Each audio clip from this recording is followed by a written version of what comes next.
Agora abram aí em Efésios capítulo 4, versículos 26 e 27, também são dois versos pequenos, a gente pode fazer essa leitura em conjunto. Efésios 4, 26 e também o versículo número 27. Vamos lá todos juntos, a uma só voz? Irai-vos e não pequeis, não se ponha o sol sobre a vossa ira, nem deis lugar ao diabo. Efésios 4, 26 e 27. Que Deus nos abençoe e que Ele aplique em nossos corações as porções lidas da sua santa e bendita palavra. Amém. Meus irmãos, minhas irmãs, a ira é um pecado comum na vida humana, na vida dos seres humanos, na vida nossa, enquanto pessoas, ao longo da nossa existência, ao longo da nossa vivência aqui nesse mundo. Na verdade, a gente pode aprofundar ainda mais e afirmar que a ira, ela é um inimigo, mas é um inimigo mesmo, que atormenta e atormenta a alma das pessoas, quer seja numa maior, quer seja em uma menor intensidade. Disto a gente não tem a menor dúvida. Dificilmente, meus irmãos, minhas irmãs, a gente vai encontrar uma pessoa que, pelo menos em uma vez, nessas últimas 24 horas, não se irou. Se você fizer uma retrospectiva em relação à sua vida, e se você pegar as últimas 24 horas, você vai perceber que, pelo menos em um momento, em uma circunstância, por um dado motivo, quer seja ele justo ou não, você acabou se irando, você acabou ficando com ira. Então, quando a gente pensa em relação a essa questão da ira, a gente percebe que há pelo menos duas formas, há pelo menos duas maneiras, através das quais a ira, ela se mostra, a ira, ela se revela em relação ao nosso viver. Em primeiro lugar, nós podemos dizer que a ira se revela em nós de maneira clara, de maneira explícita, quando ela explode, quer seja em raiva, quer seja em ira, e aí você acaba gritando, você acaba insultando, você acaba fazendo ataques pessoais. É uma forma de você extravasar a sua ira, e aqui eu falo no seu sentido mais externo, exteriormente falando. Contudo, irmãos e irmãs, há uma segunda forma, há uma segunda maneira através da qual a gente acaba extravando a nossa ira, que não é no sentido externo em si, mas é no sentido interno, implodindo o nosso coração através de mágoas, implodindo o nosso coração através de ressentimentos, e isso acaba fazendo adoecer todo o nosso corpo, toda a nossa estrutura física. Por exemplo, em relação ao nosso estômago, por exemplo, você acaba adquirindo úlceras, gastrites. Em relação ao seu coração, você acaba sofrendo de pressão alta. Em relação à sua pele, você acaba sofrendo também de urticárias. Tudo isso porque você acaba implodindo a sua ira, trazendo-a não para fora, mas para dentro da sua vida, para dentro do seu coração. E quando a gente pensa em relação a nós, enquanto crentes, em relação a nós, enquanto servos e servas de Jesus, a gente chega à conclusão que nós não estamos isentos do sentimento da ira em relação às nossas vidas. Esse é um fato que a gente precisa considerar. Essa é uma realidade que nós precisamos nos aperceber em relação a ela. Ou seja, que pelo fato de sermos crentes, pelo fato de sermos salvos, nós não estamos isentos a nos comportar ou, de certa forma, expressar ira ao longo da nossa vida aqui na terra. A ira é um sentimento moral, pecaminoso. A ira é um sentimento natural em relação a todos os seres humanos. E é justamente por causa disso que Paulo, ao se dirigir aos irmãos da igreja de Éfeso, sobretudo aqui em Efésios capítulo 4, versículo 26, 27, mais adiante, no versículo 31, ele trata justamente acerca disso, ou seja, ele trata em relação à ira. E quando a gente pensa em relação à ira, no seu sentido mais específico, no seu sentido mais detalhado, a gente percebe, irmãos e irmãs, que a ira, basicamente, ela segue uma sequência de 3 etapas, de 3 passos. Em primeiro lugar, vem aquilo que nós chamamos de irritação, que são pequenos desconfortos que muitas vezes você tem em face a aborrecimentos na sua vida, causado por alguém, causado por alguma circunstância, causado em virtude de alguma realidade. Então, a ira, ela começa com esse sentimento de irritação, um pequeno desconforto. E aí, quando não corrigido, ela avança mais um degrau, que é o degrau da indignação, que é a frustração com algo que nós julgamos ser injusto, com algo que nós julgamos ser despropositado. E aí você acaba se indignando. E aí, quando você não corrige a ira, quando você não corrige a indignação, o que é que vai resultar? Vai resultar justamente nisso, ou seja, na ira, que são sentimentos furiosos que muitas vezes a gente alimenta, que muitas vezes a gente extravasa, podendo ser seguido ou não de atos de violência em relação ao próximo. Então, diante disso, a gente se pergunta, diante disso, a gente se indaga: toda a manifestação da ira, ela é pecaminosa?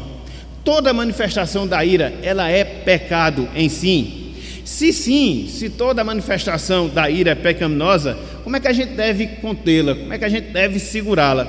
O que será que a Bíblia fala acerca disso? Qual a orientação que as Escrituras Sagradas nos dão em relação à ira? Então, são essas perguntas, meus irmãos, minhas irmãs, que na manhã de hoje a gente vai tentar responder através do nosso estudo. Então, nós estamos vendo a série Problemas Existenciais e hoje, de maneira mais detalhada, hoje de maneira mais específica, a gente vai trabalhar o seguinte tema: combatendo a ira. Combatendo a ira. E basicamente, a gente vai dividir o nosso estudo em 3 pontos, em 3 divisões. Em primeiro lugar, eu queria que nós trabalhássemos os aspectos relacionados à ira, é o primeiro momento da nossa lição.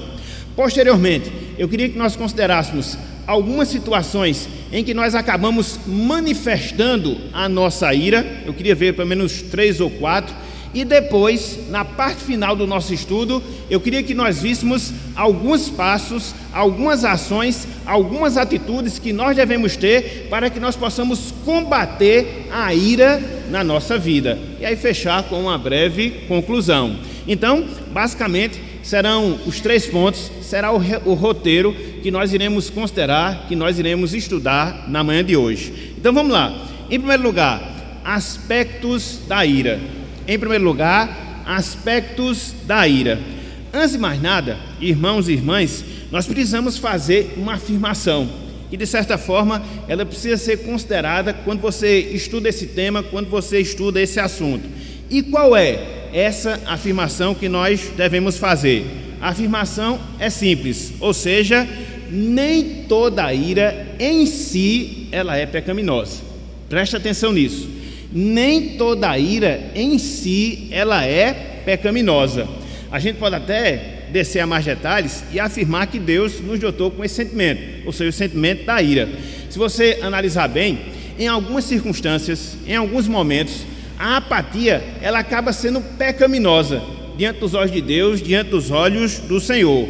Por isso, irmãos, por isso, minhas irmãs, se faz necessário, se faz extremamente importante que a gente trace uma distinção entre ira e ira para que a gente possa chegar a essa conclusão. Que conclusão? Nem toda ira em si ela é pecaminosa.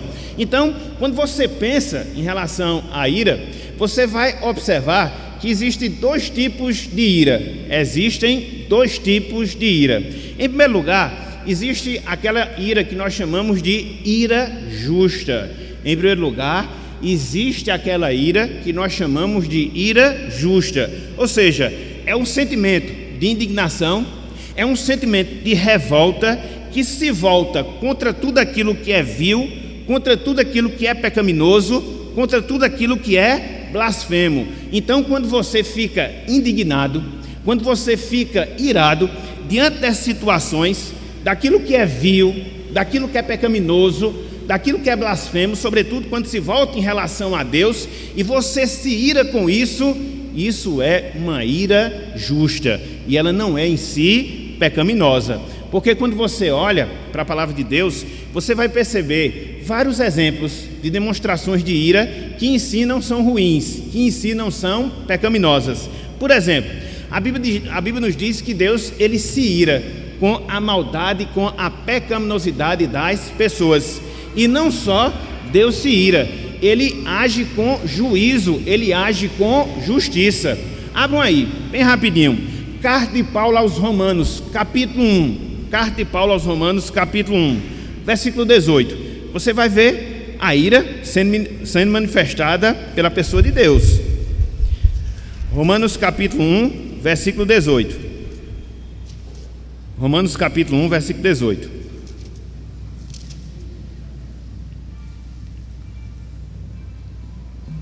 Olha só o que Paulo aqui diz nesse texto. Olha só o que Paulo diz aqui nesse texto. Romanos capítulo 1, verso de número 18. Somente esse verso, versículo 18. Ele diz, a ira de Deus se revela do céu contra toda impiedade e perversão dos homens que detêm a verdade pela injustiça. Então Deus, ele se ira. E aqui no caso específico, ele se ira. Haja vista a impiedade, a pecaminosidade, a iniquidade das pessoas, que é visto no mundo no seu sentido geral. Aqui no sentido específico, porque eles acabam detendo a verdade pela justiça, a verdade pela injustiça. Prefere a injustiça à verdade. Então, por causa disso, qual é o sentimento? Por causa disso, qual é a reação de Deus? Ele se ira. Aqui, ira no sentido santo. Mas não só isso. Cristo, ao longo do seu ministério, ele se irou em alguns momentos, em algumas circunstâncias. Existe aquele evento clássico, quando ele expulsa as pessoas do templo, pessoas que estavam comercializando. Tanto é que ele pega lá uma vara e, como a gente diz na linguagem popular, dessa marreta mesmo, expulsando as pessoas. E ele justifica isso: o zelo da minha casa, o zelo pela tua casa me consumirá. Então veja, o zelo que Cristo tinha em relação à casa de Deus, em relação à casa do Senhor, fez com que ele agisse daquela forma enérgica, daquela forma firme, demonstrando assim ira em virtude da irreverência das pessoas. Mas não só isso, há um outro evento que a gente observa a ira sendo manifestada na pessoa do nosso Salvador, e aqui no sentido santo, no sentido justo. Abram aí, por favor, Evangelho de Marcos, capítulo 3, versículo 5. Aqui é uma circunstância bem peculiar, porque Cristo, ele se deparou com uma pessoa que precisava receber uma cura física. Os escribas e fariseus estavam censurando Cristo pelo fato dele desejar fazer isso no dia de sábado, o que para eles era uma profanação do dia do Senhor, que de fato não era. E olha só como Cristo ele reage. Marcos capítulo 3, versículo 5. Marcos capítulo 3, versículo 5. Olha só: olhando-os ao seu redor, no caso Cristo, veja, indignado e condoído com a dureza do seu coração, disse ao homem: estenda a mão. Estendeu-a e a mão lhe foi restaurada. Então Cristo ficou indignado com a dureza do coração dos escribas e dos fariseus, que achavam pecaminoso ele fazer o bem a uma pessoa no dia do Senhor. Isso é uma ira, no seu sentido justo, no seu sentido nobre. Então veja, Deus se ira, a gente já viu, Romanos 1, versículo 18. Cristo aqui, ele se ira, Marcos capítulo 3, versículo 5. Mas não só isso, quando você considera o ministério de Cristo, sobretudo quando você contempla o ministério futuro de Cristo, quando ele há de punir os transgressores, a gente vai ver a revelação da sua ira também manifesta na eternidade. Olha só que coisa interessante, meus irmãos. Abram aí, livro de Apocalipse, capítulo 6. Livro de Apocalipse, capítulo 6. Versículos 15 a 17.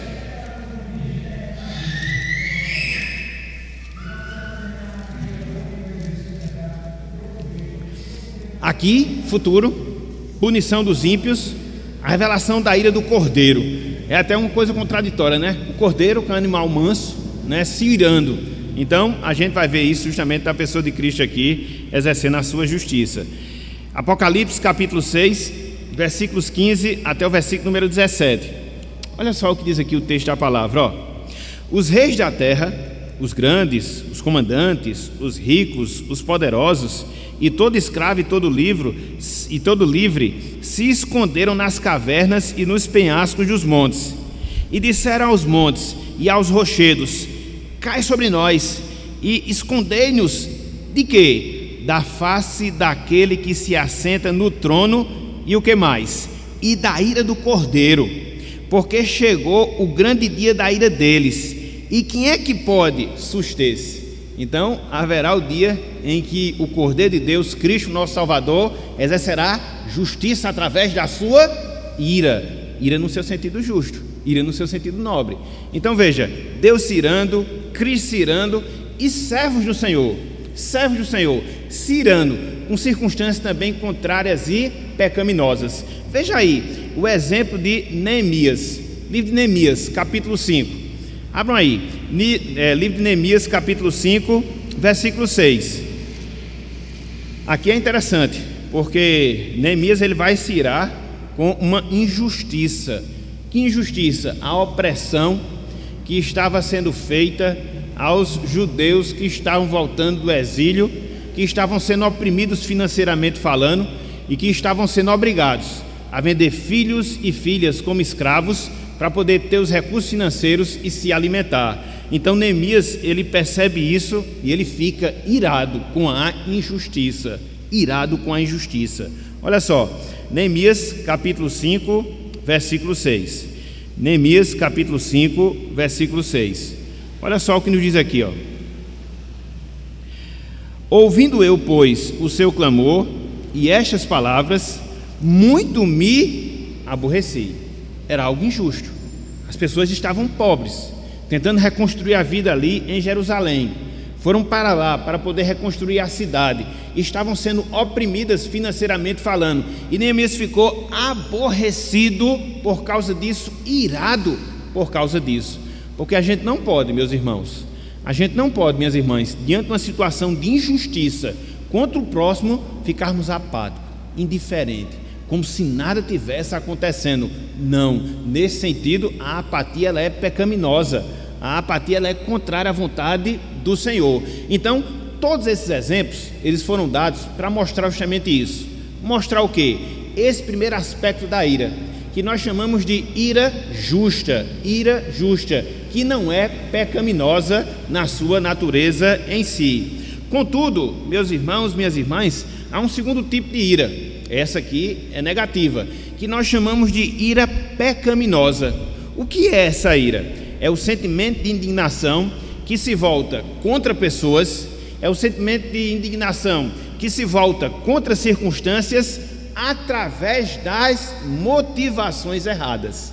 Existe aqui uma diferença. É um sentimento que se volta contra pessoas, é um sentimento que se volta contra circunstâncias com motivações erradas dentro do nosso coração. Essa ira pecaminosa, essa ira injusta, basicamente ela está associada a dois fatores.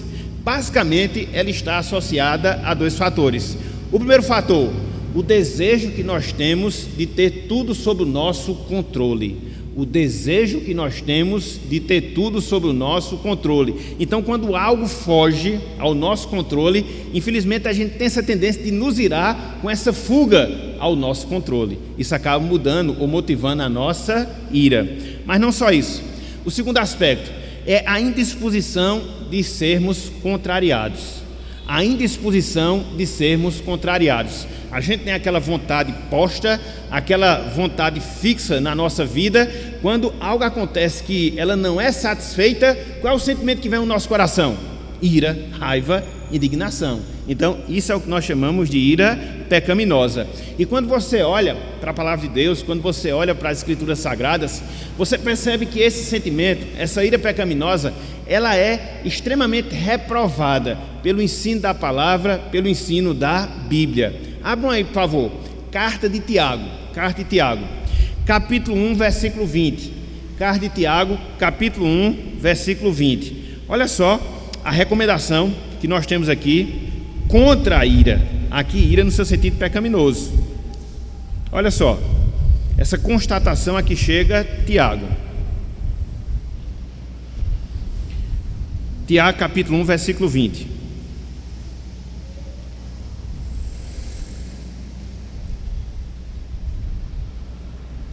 Olha só o que Tiago diz aqui, ó. Porque a ira do homem não produz a justiça de Deus. Se você associar ao que Tiago estava falando anteriormente, foi o que ele falou no versículo 19: sabe estas coisas, meus amados irmãos, todo homem, pois, seja pronto para ouvir, tardio para falar, tardio para se irar. Aí ele complementa: porque a ira do homem não produz a justiça de Deus. Então essa ira aqui, ela é pecaminosa. Por isso Tiago dá essa orientação, que a gente esteja mais ouvindo, falando pouco, para que a gente não tenha motivos para nós nos irarmos, porque essa ira não produz a justiça de Deus. Abram aí também um outro texto, na carta de Paulo aos Colossenses, capítulo 3, versículo 8. Esse texto aqui vai nos mostrar como é que a ira, nesse sentido pecaminoso, ela se caracteriza. Quais são as suas marcas? Aqui Paulo ele vai falar. Colossenses capítulo 3, versículo 8. Colossenses capítulo 3, versículo 8. Basicamente são 4 as características da ira. Basicamente são 4. A maneira como ela se manifesta, vamos assim dizer. Olha só o que Paulo fala aqui, ó. Colossenses 3, versículo 8. Colossenses 3, versículo 8. Então Paulo diz, ó: agora, porém, veja, despojai-vos, tirem de sobre vocês igualmente tudo isto. Ele começa a dizer: ira, indignação, maldade, maledicência, linguagem obscena do vosso falar. Veja que o primeiro sentimento que Paulo destaca é a ira. Os demais estão associados e são características da ira. Por exemplo, indignação. Aqui significa raiva, aqui significa fúria. Maldade, aqui significa mentir maliciosamente contra o próximo. Maledicência, aqui significa literalmente insulto. Linguagem indecente, aqui significa todo tipo de linguagem ofensiva. E não é isso que acontece, meus irmãos? Não é isso que ocorre, minhas irmãs? Quando nós estamos irados, melhor dizendo, a gente fica furioso, e aí a gente começa até mentir maliciosamente contra as pessoas contra as quais nós estamos irados. E aí a gente não para, começa a insultar, e a gente não para, começa a ter uma linguagem ofensiva, dura, pejorativa. Então tudo isso é resultado da ira. São marcas, são características da ira no coração humano. Então essa ira é a ira pecaminosa, é a ira que é reprovada, é a ira que Deus não quer que seja vista e que seja manifesta em relação às nossas vidas. É interessante que um servo de Deus no passado, Rod, ele fez um comentário que diferencia bem esses tipos de ira conforme nós estamos aqui considerando. Olha só o que é que ele disse, abro aspas aqui para a palavra de Rod. Ele diz o seguinte: a ira, se misturada a santas afeições ou santos sentimentos, ou a uma mente santa, é uma ira virtuosa. Falou o servo de Deus no passado. Mas ele complementa: porém, se a ira for misturada com malícia, esse sentimento ele é pecaminoso. Então veja que você tem aqui 2 caminhos para andar. Ou você desenvolve uma ira que ela é virtuosa, ou você desenvolve uma ira que ela é pecaminosa. Quando a nossa ira ela é misturada com sentimentos nobres, quando a nossa ira é fruto de pensamentos santos, essa ira ela é virtuosa. Por outro lado, quando a nossa ira ela é misturada com a malícia, ela é uma ira pecaminosa. E é interessante porque Paulo ele faz esse contraste nesse texto que a gente começou a ler na abertura da nossa aula aqui na escola dominical. Voltem mais uma vez, carta de Paulo aos Efésios. Volte mais uma vez, no mesmo capítulo 4, ele vai fazer referência tanto à ira que é justa, como também ele vai fazer uma referência à ira que é pecaminosa, reprovando essa segunda. Olha só coisa interessante, abram aí, Efésios capítulo 4, a gente vai ler versículo 26, e depois a gente vai ler o versículo número 31, Efésios 4, 26, e depois o versículo 31. O versículo 26, a ira santa. O versículo 31, a ira pecaminosa. Olha só a coisa interessante aqui, dentro desse mesmo contexto. Paulo assim diz, Efésios 4:26: irai-vos e não pequeis. Veja que a ira aqui não é reprovada desde que ela não leve ao pecado. Não se põe o sol sobre a vossa ira. Versículo 31, a ira pecaminosa: longe de vós toda amargura e cólera e ira e gritaria e blasfêmia, bem como assim toda malícia. Então veja, no mesmo texto, a ira que é santa e a ira que é pecaminosa, a ira que é justa e a ira que é injusta. Por isso a gente precisa distinguir entre essas duas coisas e observar que a ira pecaminosa é o inimigo que nós temos a ser enfrentado. A ira pecaminosa é o inimigo que nós temos a ser enfrentado. É o sentimento que muitas vezes se faz presente na nossa vida, que muitas vezes se manifesta nas nossas vidas, do qual nós somos responsáveis. Todos nós, meus irmãos, minhas irmãs, somos responsáveis pelo sentimento da ira pecaminosa no nosso coração. Preste atenção a isso que eu vou falar agora. Preste atenção a isso que eu vou falar agora. As pessoas, as circunstâncias, elas podem até promover a ira nos nossos corações, mas em última instância os responsáveis somos nós.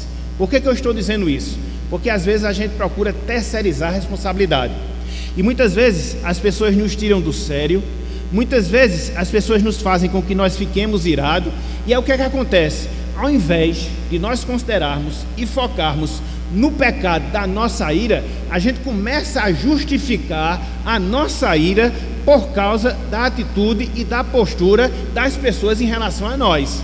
Elas pecaram por fazerem isso, mas nós pecamos quando a gente não consegue dominar a nossa ira. Percebe como a questão é séria? Percebe como a questão é séria?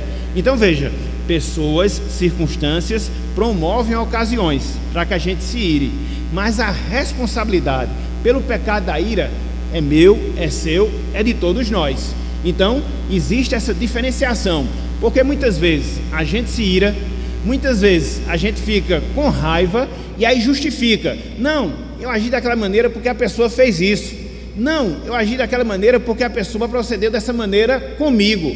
Não trate o seu pecado, e que ela trate também o pecado dela, porque nesse caso ambos pecaram. Se uma pessoa suscita a ira em nós, ela está pecando. E se nós respondemos a essa motivação da pessoa, nós também estamos pecando. Então é preciso fazer essa diferenciação. Tanto peca aquele que promove a ira, como também peca aquele que responde com ira. Então são dois lados de uma mesma moeda, e em ambos há o pecado, de maneira clara, segundo a palavra do Senhor. Então, o que é que a gente precisa aprender? O que é que a gente precisa considerar? A necessidade, meus irmãos, minhas irmãs, da gente evitar essa ira pecaminosa em relação às nossas vidas. Que a gente possa focar a nossa ira naquilo que deve ser correto. É interessante porque quando você pensa isso, você chega a uma conclusão bem interessante. Qual é a conclusão? Você quer ficar irado com as coisas? Você quer ficar indignado com as coisas? Tem aqui um caminho muito bom que você pode percorrer. Fique indignado com o seu pecado, fique indignado com as suas transgressões. Via de regra a gente não age assim, né? A gente fica indignado com as pessoas, mas nunca contra o nosso pecado. Então foque a sua ira para aquilo que possa lhe ajudar, para aquilo que possa contribuir, para aquilo que possa lhe dar um crescimento e um amadurecimento espiritual. Então é aquilo que Deus ele requer e requer de cada um de nós. E se nós nos irarmos, que façamos da forma certa. Se nós nos irarmos, façamos da maneira correta. Para quê? Para que assim a gente possa se sujeitar ao ensinamento da palavra, ao ensinamento das Escrituras Sagradas. Eu queria citar aqui um exemplo, bem rápido, mas é interessante porque ele serve de ilustração para isso. Abram aí, por favor, meus irmãos, livro de Números, capítulo 12. Eu sei que eu estou me demorando muito nesse primeiro ponto, mas em virtude dessa necessidade que a gente tem de fazer essas distinções e esses esclarecimentos. Abram aí, Números, capítulo 12. Aqui é dito, principalmente no versículo 3, que Moisés era o homem mais manso da terra. E não é que ele fosse uma pessoa passiva não, porque houve um momento em que ele ficou bravo e agiu de maneira bem severa. mas a maneira como ele reagiu diante de uma situação que poderia produzir nele a ira no sentido pecaminoso, e ele não fez.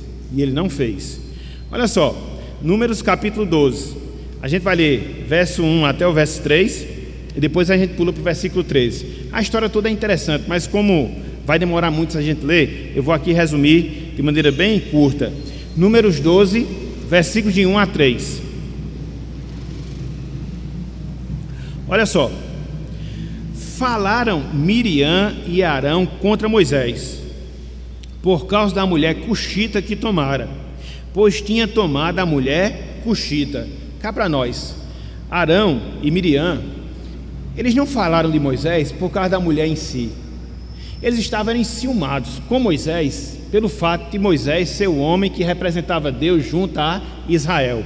A mulher cuxita foi só a desculpa que eles arranjaram, porque muitas vezes a gente quer arranjar desculpa para algumas atitudes nossas. Eu acho que o ser humano ele é estrategista nesse negócio, ele sempre arranja uma desculpa. Então é o que acontece aqui.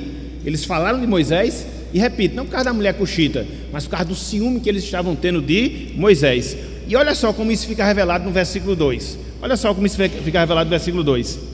E disseram: porventura tem falado o Senhor somente por Moisés?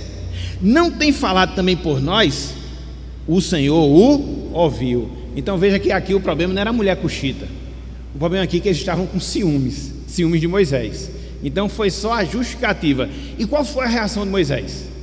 Ele, como representante de Deus, poderia ter descido da macaca, como a gente diz, entendeu? Mas veja o que é dito em relação a ele. Veja, versículo 3: era o varão Moisés muito manso, veja, mais do que todos os homens que havia sobre a terra. Meu irmão, minha irmã, que descrição aqui de uma pessoa. O homem mais manso da terra, pelo menos até então, era Moisés. Veja como ele reagiu nessa situação. Versículo 13: Deus puniu Miriam, fez com que ela fosse leprosa, e você vai ver isso no restante do relato. E olha só o que acontece no versículo 13. Olha só a atitude de Moisés. Poderia ter sido vingativo, poderia interceder a Deus contra os seus irmãos, mas veja o que é que ele faz. Moisés clamou ao Senhor dizendo: ó Deus, rogo-te que a cures. Por isso ele era manso, porque ao invés de ficar indignado, irado com aquela injustiça, porque era uma injustiça, se voltou para Deus, intercedeu pelos seus ofensores, e por isso é dito que ele era o homem mais manso da terra.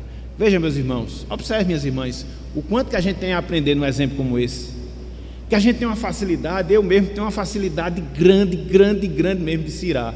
Coisas simples às vezes uma fechada que você leva no trânsito, às vezes uma furada que as pessoas fazem na fila, e você fica logo com raiva, você fica logo indignado, e às vezes essas coisas vão se tornando constantes no nosso coração, e elas são maléficas para a nossa vida espiritual. Então, a necessidade que a gente tem é um problema existencial, contra o qual a gente deve lutar, a gente deve combater, para que a gente possa crescer no sentido espiritual. Então veja, há necessidade, repito, a gente fazer a distinção entre a ira justa e a ira injusta, e a gente deve fazer o quê? Evitar a ira injusta. E quando a gente for tentado a se irar dessa forma, que a gente haja como Moisés agiu, intercedendo, não ofendendo, não retribuindo o mal, não alimentando esse sentimento no seu coração. É isso que a Bíblia recomenda e recomenda para todos nós, ok? Então, no primeiro momento, aspectos da ira: a ira justa e a ira injusta. Contudo, eu queria abordar mais um ponto, e eu não vou me deter muito nesse, porque a gente já gastou bom tempo aqui no primeiro ponto. Ou seja, manifestações da ira. O que é que nos faz, meus irmãos, o que é que nos faz, minhas irmãs, ficar irados? Muitas coisas. Eu separei pelo menos aqui 4 ocasiões que acabam se vindo como ocasiões onde a gente acaba manifestando a nossa ira. A primeira delas, a nossa ira, ela se manifesta quando nós somos frustrados. A nossa ira, ela se manifesta quando nós somos frustrados. Vamos ver aqui o exemplo de Caim, logo no início, para podermos constatar esse fato. Abram aí, Gênesis capítulo 4. Frustração gera indignação, frustração gera ira. Você quer alguma coisa que não consegue, Ah, meus irmãos, isso é um gatilho para você ficar irado. Olha só, Gênesis capítulo 4, versículos 3 a 5. Gênesis capítulo 4, versículos 3 a 5.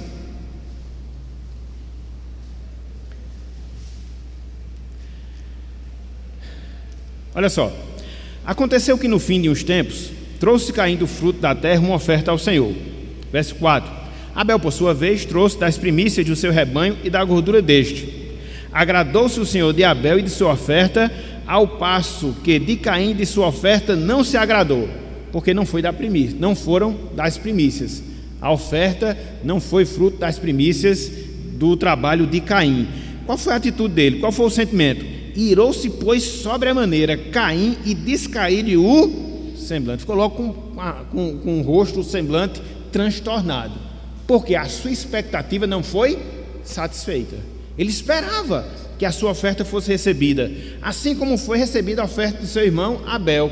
Só que a oferta do seu irmão Abel foi das primícias, a dele não, por isso Deus o reprovou. E veja que nesse caso aí, ele age de maneira pecaminosa, não só porque deixa de fazer aquilo que Deus requeria, mas também porque tem uma reação pecaminosa pelo fato de não ter sido aceito. Então veja, a nossa ira se manifesta muitas vezes, quando nós somos frustrados nos nossos intentos, nos nossos desejos. A gente não aceita isso e fica logo irado. Mas não só isso. Em segundo lugar, a nossa ira se manifesta quando nós não somos reconhecidos. A nossa ira se manifesta quando nós não somos reconhecidos e reconhecidos pelas pessoas. Vamos lá para Lucas capítulo 15. Lucas capítulo 15. Vamos ver a parábola do filho pródigo. Não o filho pródigo em si, mas o seu irmão, para perceber como isso acontece. Você quer ser reconhecido pelas pessoas? Você quer ser visto pelas pessoas? De repente isso não acontece. Aí o que é que gera no seu coração? Ira, raiva. Olha só, meus irmãos, como a ira, nesse sentido pecaminoso, é um sentimento mesquinho, né? Então, quando você tem seus intentos frustrados, você fica irado. Quando você não é reconhecido pelas pessoas, você fica irado. É sempre por causa de pecado. Veja, Lucas capítulo 15, versículos 25 até o versículo número 28. Olha só, Lucas 15, 25 a 28. Ora, o filho mais velho estivera no campo, e quando voltava, ao aproximar-se da casa, ouviu a música e as danças, a festa que havia sido feita para o filho mais novo. Chamou um dos criados e perguntou-lhe que era aquilo. E ele informou: veio teu irmão, e teu pai mandou matar um novilho cevado, porque o recuperou com saúde. Ou seja, voltou com saúde. Versículo 28. Ele se indignou e não queria entrar. Como a gente diz na linguagem do sertão, ficou amuado, entendeu? Como tem crente amuado, né? O pastor Armando dizia que era crente em Boá. Você não pode tocar que ele se fecha todinho, mas tem crente em Boá hoje dentro da igreja. Então, ele se indignou e não queria entrar. Saindo, porém, o pai procurava conciliá-lo. Aí veja a justificativa que ele dá. Ficou com raiva, ficou irado. Quando conversou com o pai, olha só a justificativa que ele dá. Mas ele respondeu a seu pai: há tantos anos que te sirvo sem jamais transgredir uma ordem tua, e nunca me deste um cabrito sequer para alegrar-me com os meus amigos. Versículo 30, olha só. Vindo, porém, esse teu filho, ele nem chama de irmão, tão raivoso que estava, que desperdiçou os teus bens como meretrizes, tu mandaste matar para ele um novilho cevado. Então não fui reconhecido, estou aqui de maneira obediente, não estraguei os bens do meu pai, não fugi da minha casa, e meu pai não reconhece as minhas virtudes, por isso eu fiquei indignado. Então a ira vem quando você não é reconhecido pelas pessoas. Mas não só isso. Em terceiro lugar, a ira vem ou se manifesta quando nós não aceitamos as pessoas como elas são. A ira se manifesta quando nós não aceitamos as pessoas como elas são, que a gente quer que as pessoas sejam como nós desejamos que elas sejam. E aí é um problema. Veja o exemplo de Jonas. Vamos lá, livro do profeta Jonas, capítulo 3. Jonas é um caso assim interessante. Eu fico olhando assim para Jonas e fico admirado. Um dos maiores missionários evangelistas da história da igreja, quer seja no Antigo ou no Novo Testamento. Ele é bem sucedido no trabalho de evangelizar. A cidade se converte, 180.000 pessoas, e Jonas fica amuado. Mas Jonas, como é que pode? Como é que pode? Porque ele não aceitou a demonstração misericordiosa e graciosa de Deus para com os ninivitas. Ele queria justiça, juízo contra os ninivitas. E aí Deus mostrou que não era assim. Olha só a reação dele. Jonas 3, versículo 10, que é o último verso do capítulo 3, depois capítulo 4, versículo 1. Olha só, é resumido, né? Porque tem muito detalhe aqui, mas eu estou resumindo aqui a história. Viu Deus o que fizeram, no caso os ninivitas, como se converteram do seu mau caminho, e Deus se arrependeu do mal que tinha dito que lhes faria e não fez. Jonas, você foi bem sucedido, as pessoas se converteram, por isso Deus vai afastar a sua ira. Qual era a expectativa humana que a gente esperava de Jonas? Ficasse alegre, né? Mas olha só a reação dele. O ser humano é complicado, às vezes a gente não consegue entender, só Deus mesmo. Versículo 1 do capítulo 4. Com isso o quê? O fato de Deus não exercer juízo sobre os ninivitas, pelo fato de eles terem se arrependido. Com isso, veja, desgostou-se Jonas extremamente e ficou irado. Ficou irado com a demonstração graciosa de Deus. Não aceitou os ninivitas, não aceitou o arrependimento deles, queria que Deus os punisse, os castigasse. Então, muitas vezes acontece isso, meus irmãos. A gente quer controlar inclusive as pessoas e formatá-las da maneira como nós queremos que elas sejam, que elas pensem, que elas falem, que elas ajam, e não é assim. Então não adianta você ficar irado. Respeite, se não for algo pecaminoso, se não for algo vil, respeite. Cada um tem a sua personalidade, sua forma de pensar, sua forma de enxergar o mundo, é claro que desde que não destoe das escrituras sagradas. Então, a ira aqui se manifesta quando você não aceita as pessoas. E por fim, bem rapidinho, a nossa ira se manifesta quando nós somos impacientes. Eita, que aqui acontece mesmo, viu? A nossa ira se manifesta quando nós somos impacientes. Vamos lá para o Salmo 37. Salmo 37. Vamos ver o versículo 8, inicialmente falando, só para a gente poder pegar aqui. Mais uma manifestação da ira, quando você não tem paciência. Quando você não tem paciência e quer que as coisas aconteçam do seu jeito, no seu tempo, da sua forma, é difícil. Aí às vezes você termina se irando sem necessidade. Olha só, Salmo 37, versículo 8. Salmo 37, versículo 8. Deus dizendo, através de Davi: deixa a ira, abandona o furor. Veja, não te impacientes, certamente isso acabará mal. Qual é o contexto aqui do Salmo 37? Davi, ele ficou com raiva, com ira, por causa da prosperidade dos ímpios. Ele olhava o mundo ao seu derredor e via que os ímpios prosperavam, e ele não. Então ele ficou impaciente porque que Deus não exercia juízo sobre essas pessoas. Olha só o que ele fala no início do Salmo, versículo 1 e também o versículo 2. Não te indignes por causa dos malfeitores, nem tenha inveja dos que praticam a iniquidade, pois eles dentro em breve definharão como a relva e murcharão como a erva verde. Davi queria ver logo a retribuição dos ímpios, e Deus diz: tenha paciência, espere um pouco, porque quando a gente não espera, a gente fica irado. Quando a gente não espera, a gente fica irado. Não tem aquela dica que geralmente se dá, né? Quando você está com raiva, conta até 10, né? Às vezes ajuda, né? Às vezes ajuda. Então, espere, respire, aguarde um pouco, e aí você vai vendo que a ira ela vai se dissipando. Então veja, 4 formas, 4 maneiras através das quais a ira se manifesta: quando nós somos frustrados, quando nós não somos reconhecidos, quando nós não aceitamos as pessoas e quando nós somos impacientes. Mas aí fica a grande pergunta, meus irmãos, eu sei que eu estou com a hora adiantada, mas aí fica a grande pergunta: o que é que eu devo fazer para combater a ira pecaminosa na minha vida? Quais são os passos que eu devo dar? Quais são as atitudes que eu devo ter? Qual é a postura que eu devo adotar para que eu possa combater a ira pecaminosa em relação à minha vida?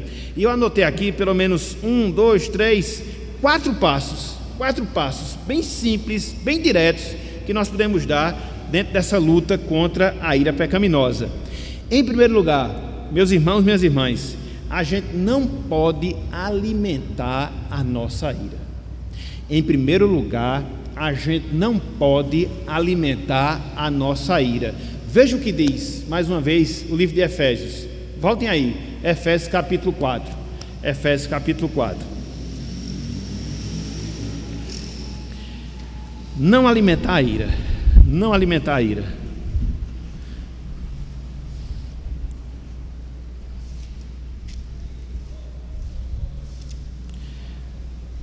Versículo 26 e 27.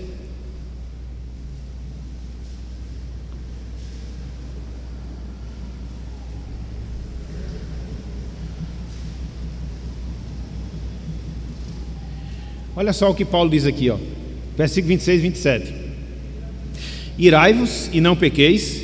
Veja, não se ponha o sol sobre a vossa ira, nem deis lugar ao diabo. Vocês não prolonguem muito a sua ira, não. Resolva até o final do dia.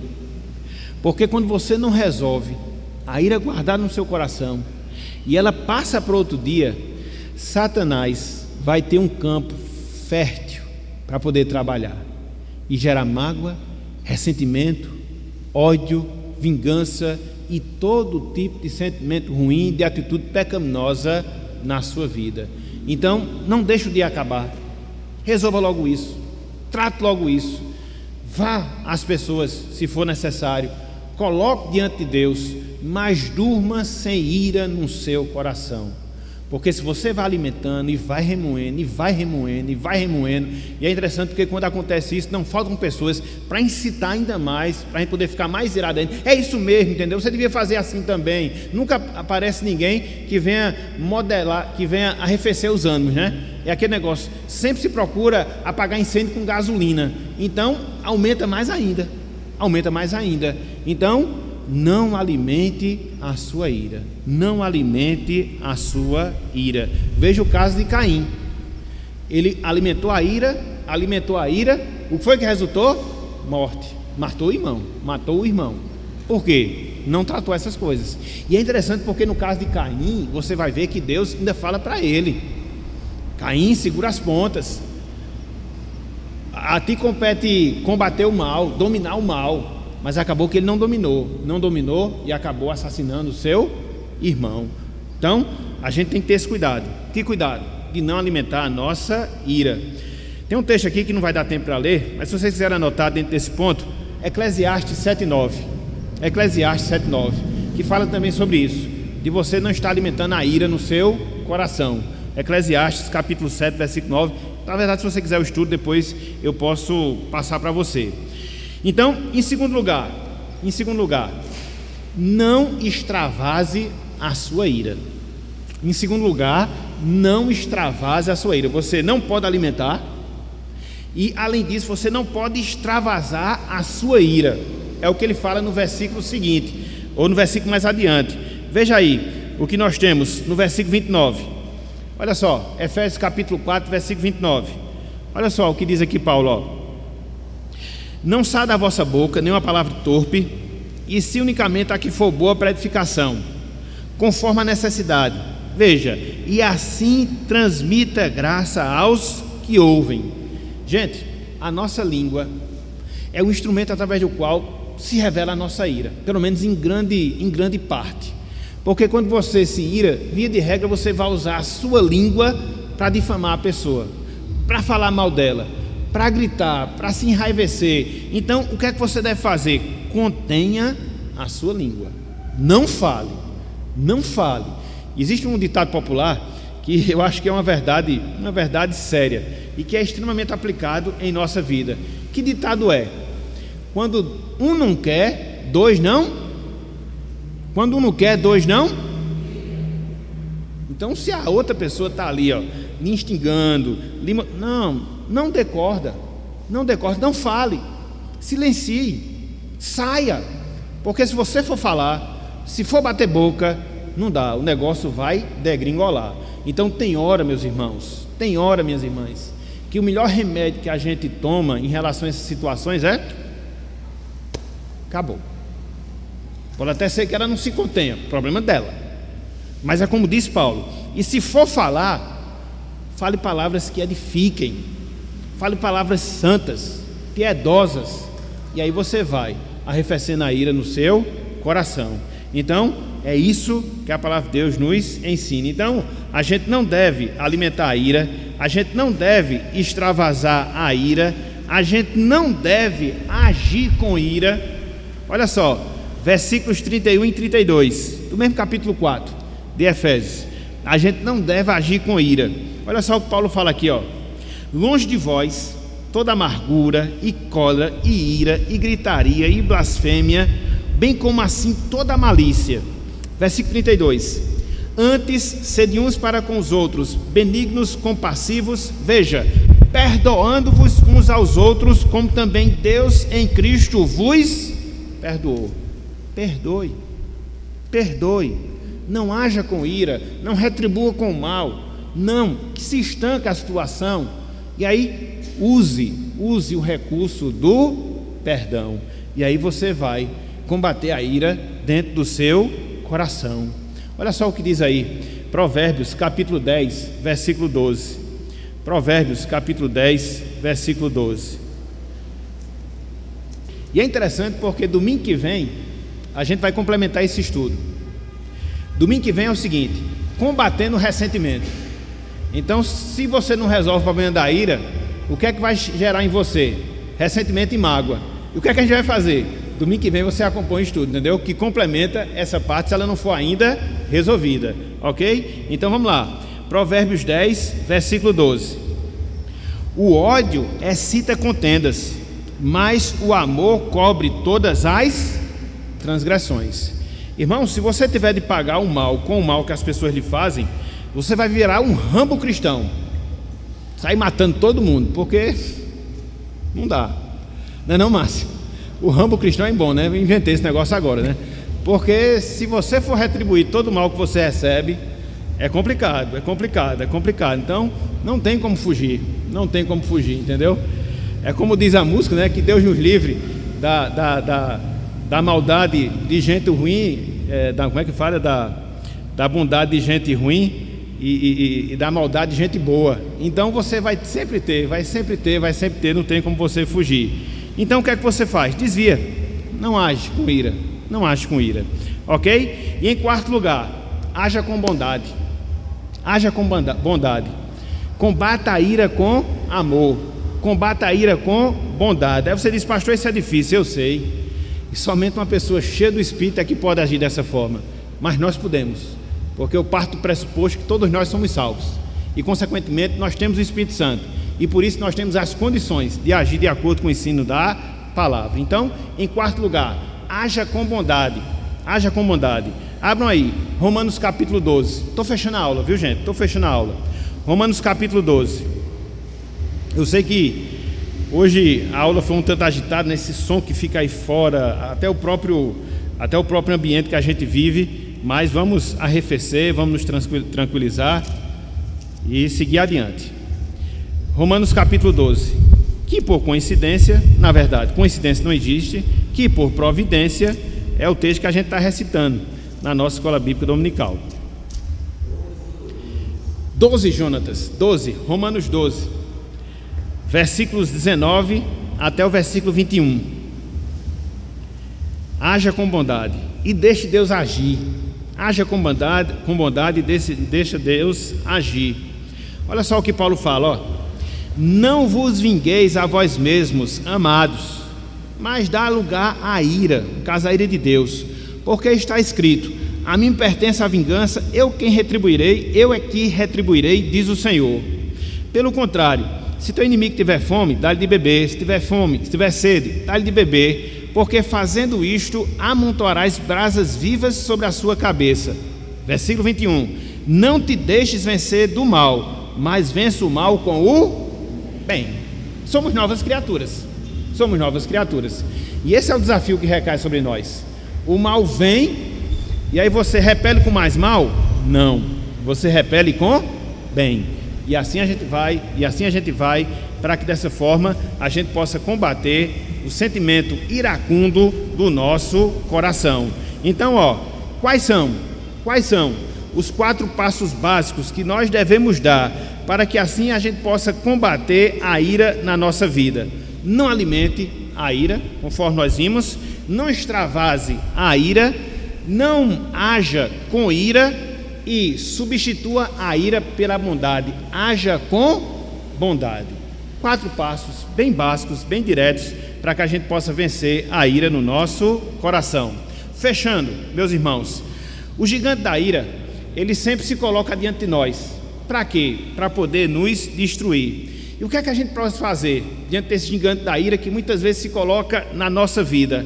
A gente deve olhar para Cristo, a gente deve se fortalecer na graça de Cristo, para que assim a gente possa andar e andar em mansidão. Foi essa uma das características que nós vimos dentro do Sermão do Monte, quando nós consideramos as bem-aventuranças. Na verdade, a terceira bem-aventurança: bem-aventurados os mansos, porque herdarão a terra.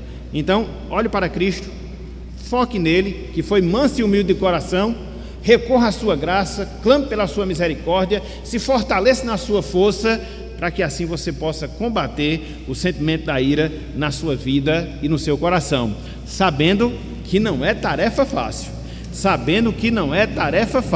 porém não é uma tarefa impossível, não é uma missão impossível.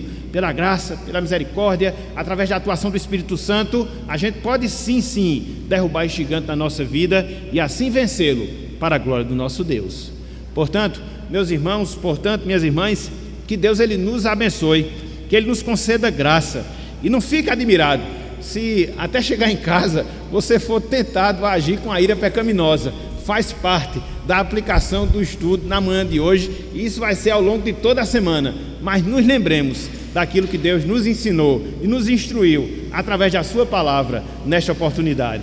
Que Ele, Deus, nos abençoe e que Ele, Deus, aplique a sua santa palavra em nossos corações. Amém.